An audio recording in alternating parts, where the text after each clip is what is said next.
Good morning, and welcome back to Daily Dhamma, a letter to our children.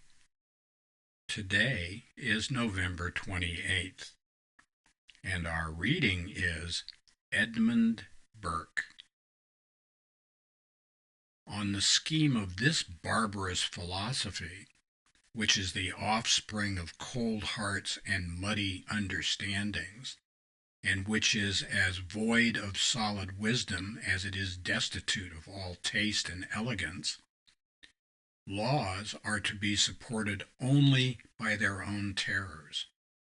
In the groves of their academy, at the end of every vista, you see nothing but the gallows. And that's Edmund Burke from Reflections on the Revolution in France. Burke knew that men are not naturally good, but are beings of mingled good and evil, kept in obedience to a moral law, chiefly by the force of custom and habit, which the revolutionaries would discard as so much antiquated rubbish. And that is Russell Kirk from Edmund Burke, A Genius Reconsidered. In July 1789, Burke stood alone against the French Revolution, which he, Jeremiah-like, foretold would be disastrous if unconstrained by traditional morality. The excesses of the Jacobins and their reign of terror proved him right, plunging France and Europe into an antagonist world for a quarter century.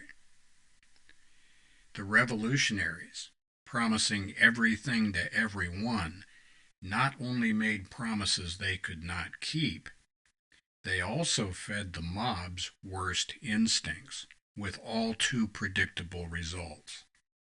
So it goes. There was a direct line from the high-minded, murderous Robespierre and Danton to the high-minded, murderous Napoleon. Beware the false promises of those who want to be the new boss. There's a good chance they'll be the same as the old boss. Courage to change the things we can is best limited to changing our own attitude.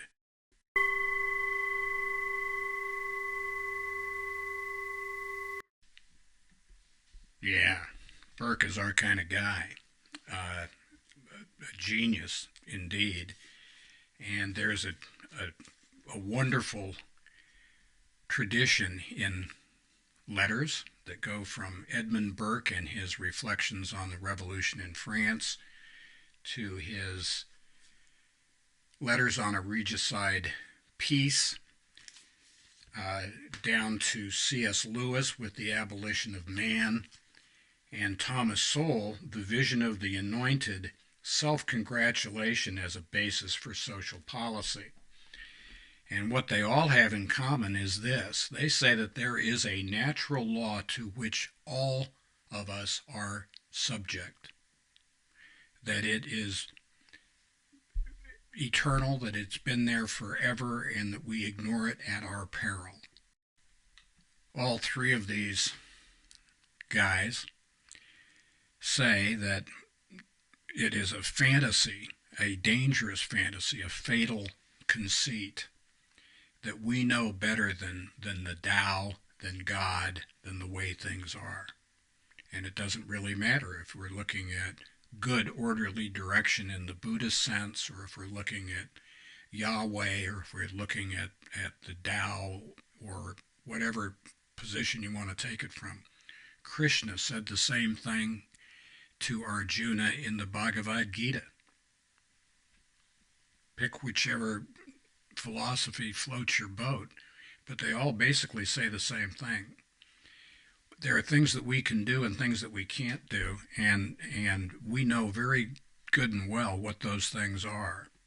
We say, oh, I didn't know that was wrong. Yeah, you did. If you look over your shoulder before you do something, whatever comes next was wrong, you knew it was wrong, and you did it anyway. So that's volitional comic, Kammic, comic formation, and there will be a price to be paid for that. And the idea that, well, we're modern now and we know things that people didn't know before. Not so fast.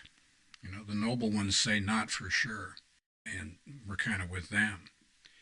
This whole idea that we are so wonderful and wise that we can reorganize humans and mankind to fit our own designs is hubris. And happy trails to you until we meet again.